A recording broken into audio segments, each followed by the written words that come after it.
창세기 28장. 이삭이 야곱을 불러 복을 빌어주고 명령하며 말했습니다. 너는 가나안 여자와 결혼하지 마라. 곧장 밧단 아람에 있는 네 어머니의 아버지 부두엘의 집으로 가거라. 거기서 네 어머니의 오빠인 라반의 딸들 가운데서 너를 위해 아내를 맞이하여라. 전능하신 하나님께서 너에게 복을 주셔서 너로 하여금 자식을 많이 낳고 번성하게 해 너로 여러 민족을 이루게 하실 것이다.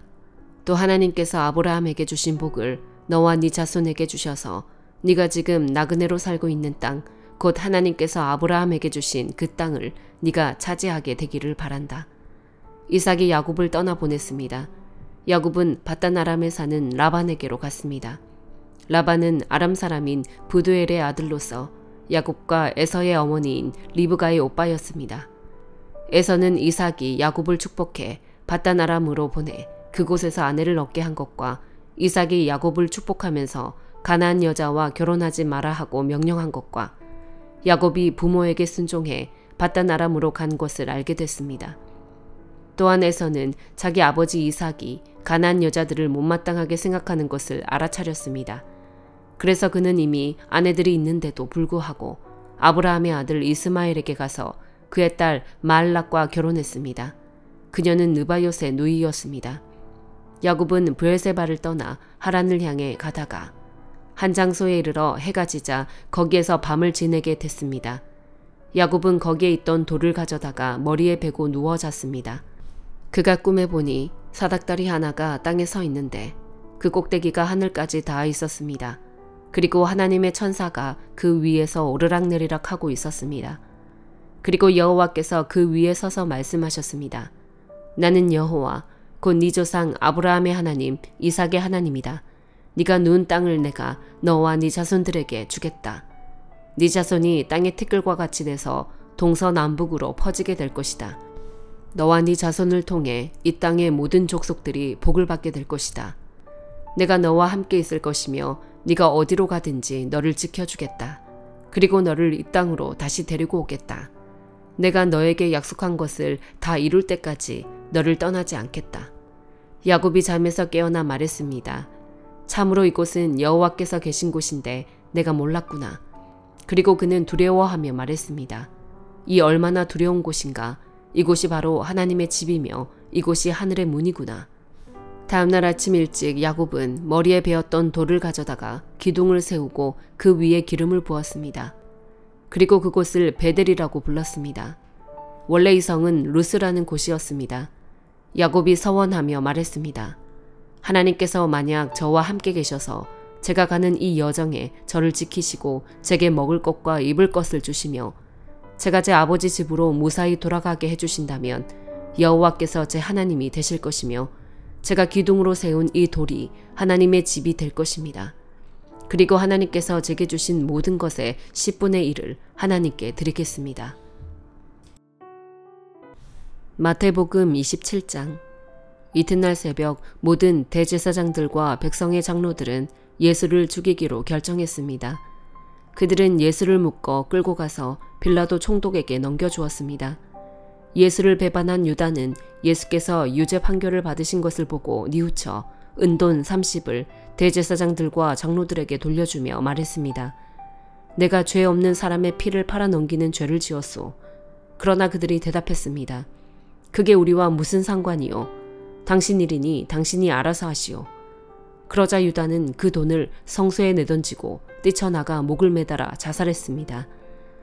대제사장들은 그 은돈들을 주워 들고 말했습니다.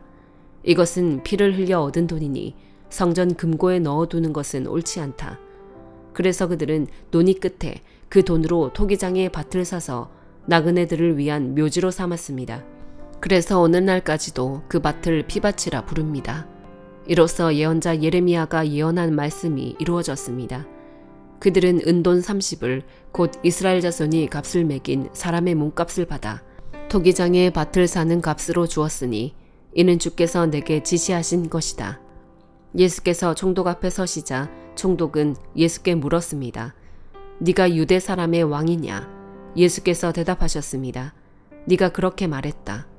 예수께서는 대제사장들과 장로들의 고소를 받고도 아무런 대답을 하지 않으셨습니다.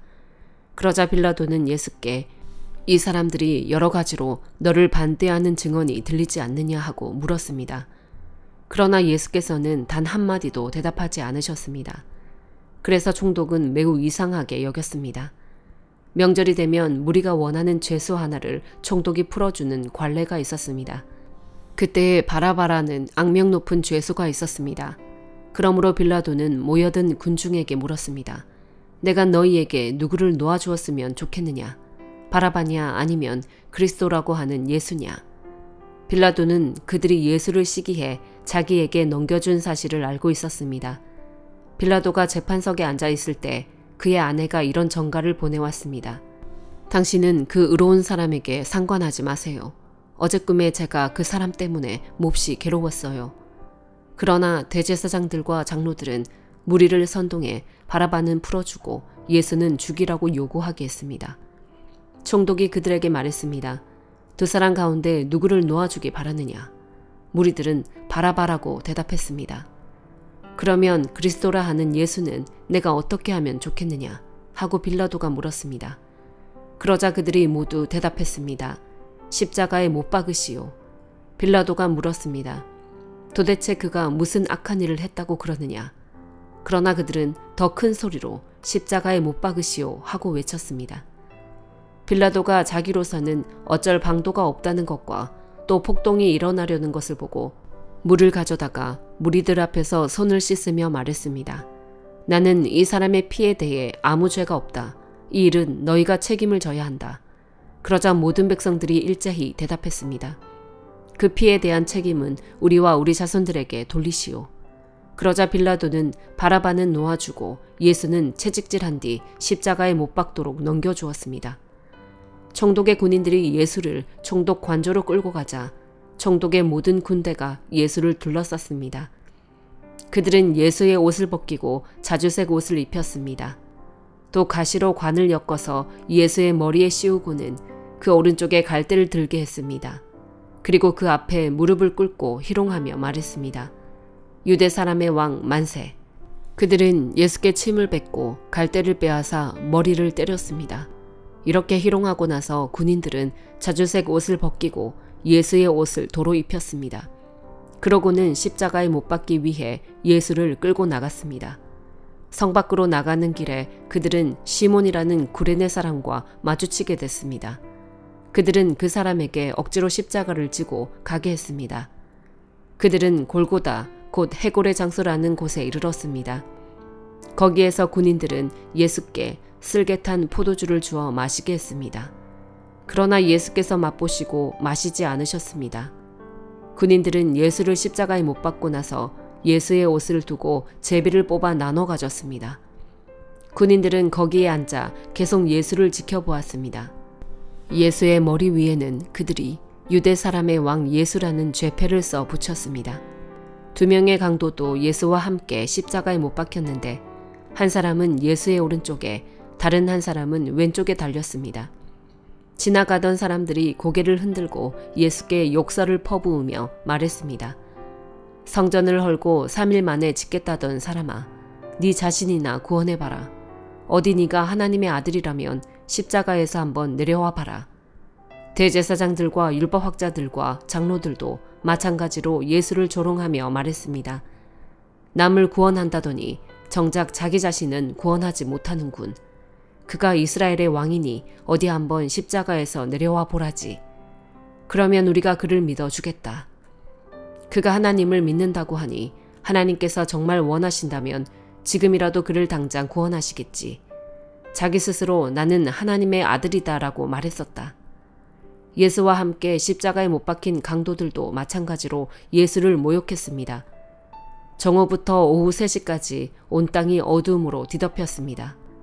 오후 3시쯤 돼 예수께서 큰 소리로 엘리 엘리 라마 사박단이라고 부르짖으셨습니다. 이것은 내 하나님 어째서 나를 버리셨습니까? 라는 뜻입니다. 거기 서 있던 몇 사람들이 이 소리를 듣고 말했습니다.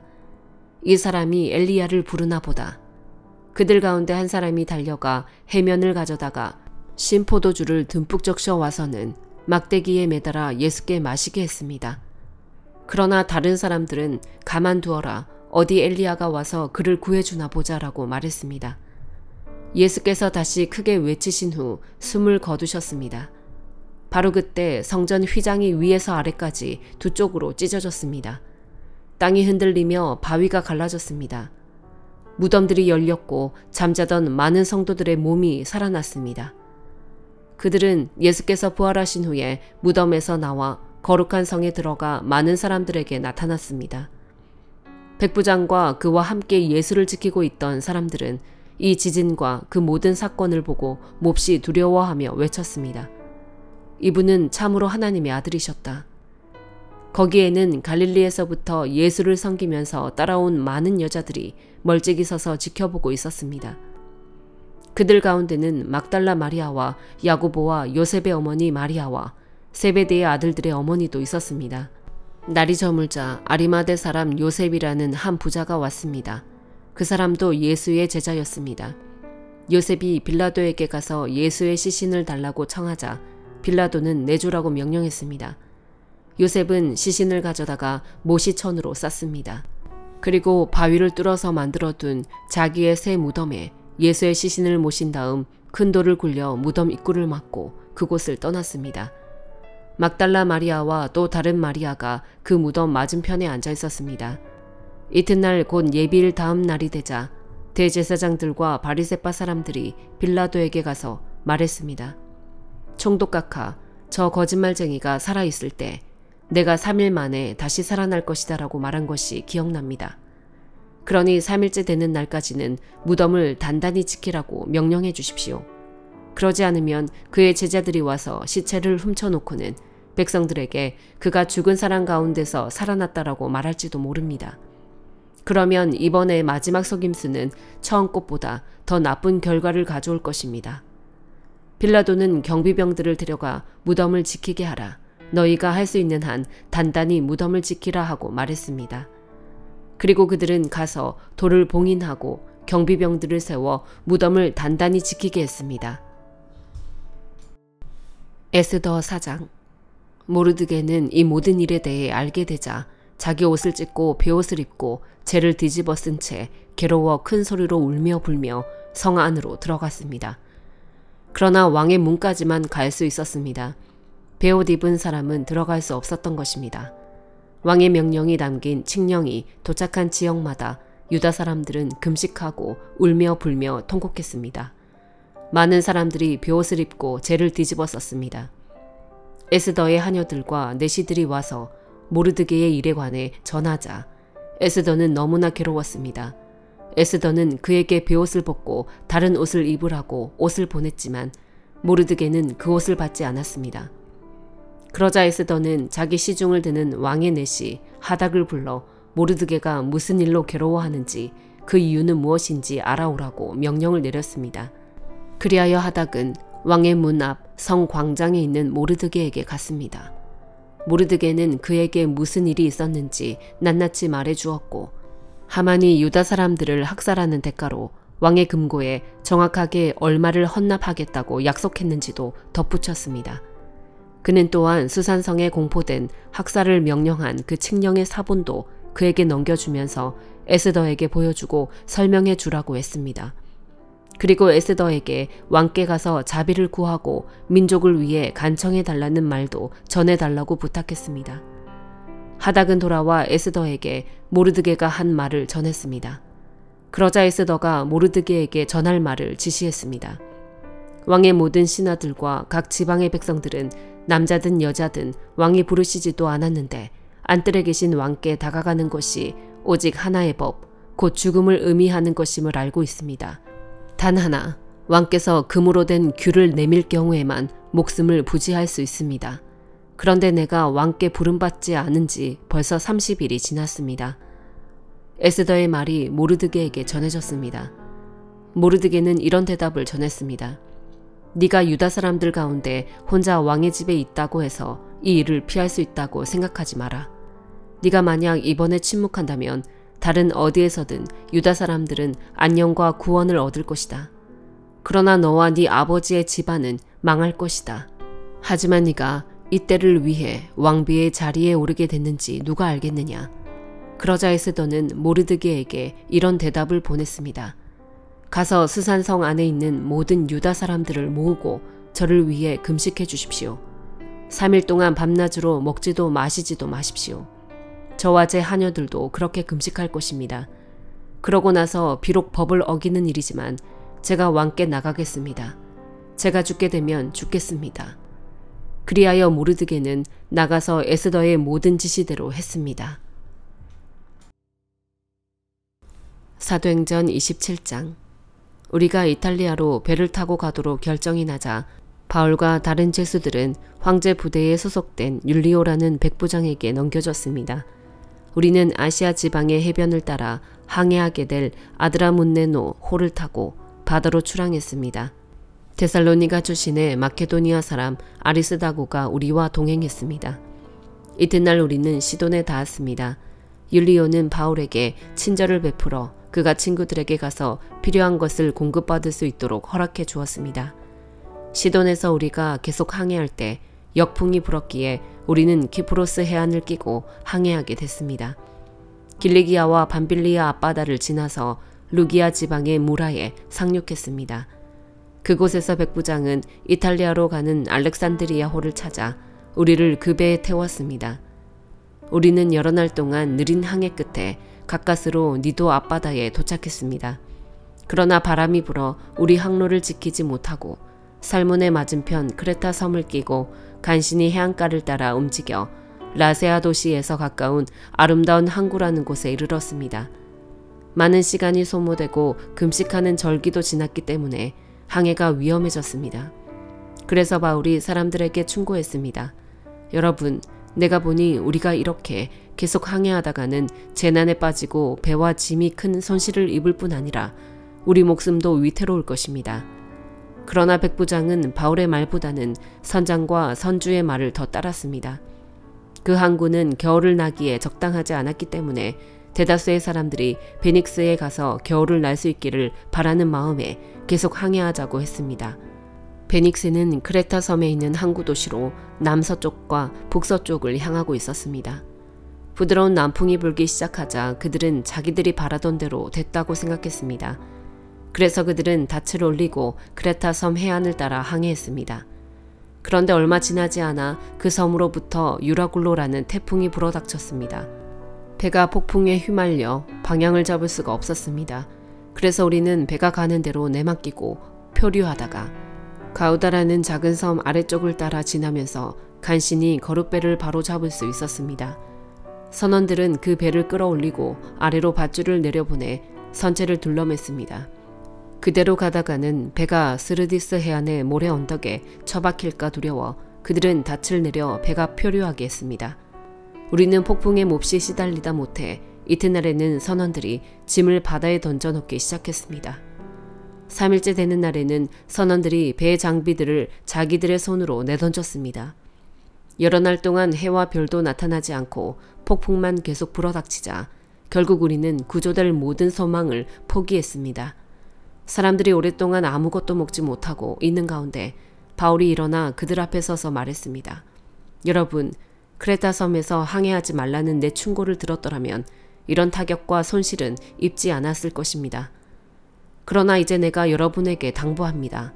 여러분 가운데 아무도 목숨을 잃지 않고 배만 손상될 것이니 안심하기 바랍니다.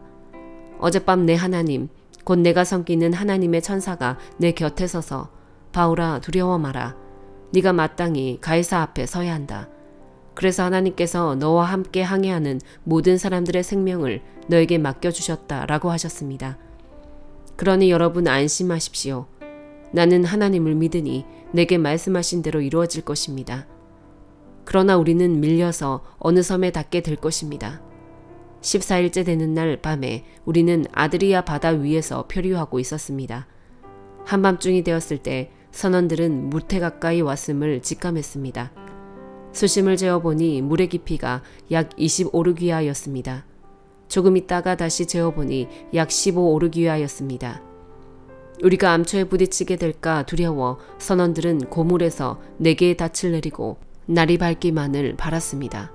그런데 선원들은 도망칠 속셈으로 뱃머리에서 닻을 내리는 척하면서 거룻배를 바다에 띄웠습니다. 그때 바울이 백부장과 군인들에게 말했습니다. 이 사람들이 배 안에 같이 있지 않으면 당신들도 구조되지 못할 것이요. 그러자 군인들은 거룻배에 묶여있던 밧줄을 끊어 거룻배를 떼어버렸습니다. 날이 밝아올 무렵 바울은 그들 모두에게 무엇이든 먹어두라고 권하며 말했습니다. 지난 14일 동안 여러분은 계속 마음을 졸이면서 아무것도 먹지 못하고 굶고 지냈습니다. 그러므로 이제는 여러분이 음식을 좀 먹어둘 것을 권합니다. 그래야 살아남을 수 있습니다. 여러분 가운데 어느 누구도 머리카락 하나라도 잃지 않을 것입니다. 바울은 이렇게 말한 뒤 떡을 조금 가져다가 모든 사람들 앞에서 하나님께 감사한 후 떼어 먹기 시작했습니다. 그러자 모든 사람들도 용기를 얻어 음식을 먹었습니다. 배 안에 있던 사람은 모두 276명이었습니다. 그들은 배부르게 먹고 난 뒤 남은 식량을 바다에 던져 배를 가볍게 해두었습니다. 날이 밝자 어떤 땅인지는 모르지만 그들은 모래사장이 펼쳐진 해안을 볼 수 있었습니다. 그들은 가능한 한 그곳에 배를 대기로 작정했습니다. 그래서 닻을 끊어 바다에 버리고 키를 묶은 밧줄을 늦추었습니다. 그러고 나서 앞 돛을 끌어올려 바람에 맡기고 해안 쪽으로 배를 몰았습니다. 그러나 배가 모래 언덕에 부딪혀 좌초됐습니다. 두 물살이 합쳐지는 곳에 걸리는 바람에 뱃머리는 꽉 박혀 옴짝달싹도 하지 않았고 배 뒤쪽은 거센 파도 때문에 깨어졌습니다. 군인들은 죄수들이 헤엄쳐 도망가지 못하도록 죽일 계획이었습니다. 그러나 백부장은 바울의 목숨을 살려줄 생각에 군인들의 뜻을 막았습니다. 그는 수영할 수 있는 사람은 물에 먼저 뛰어들어 육지로 올라가라고 명령했습니다. 남은 사람들은 널빤지나 부서진 배 조각을 붙잡고 나가도록 했습니다. 이렇게 해서 모든 사람이 무사히 육지로 구출됐습니다. 아멘.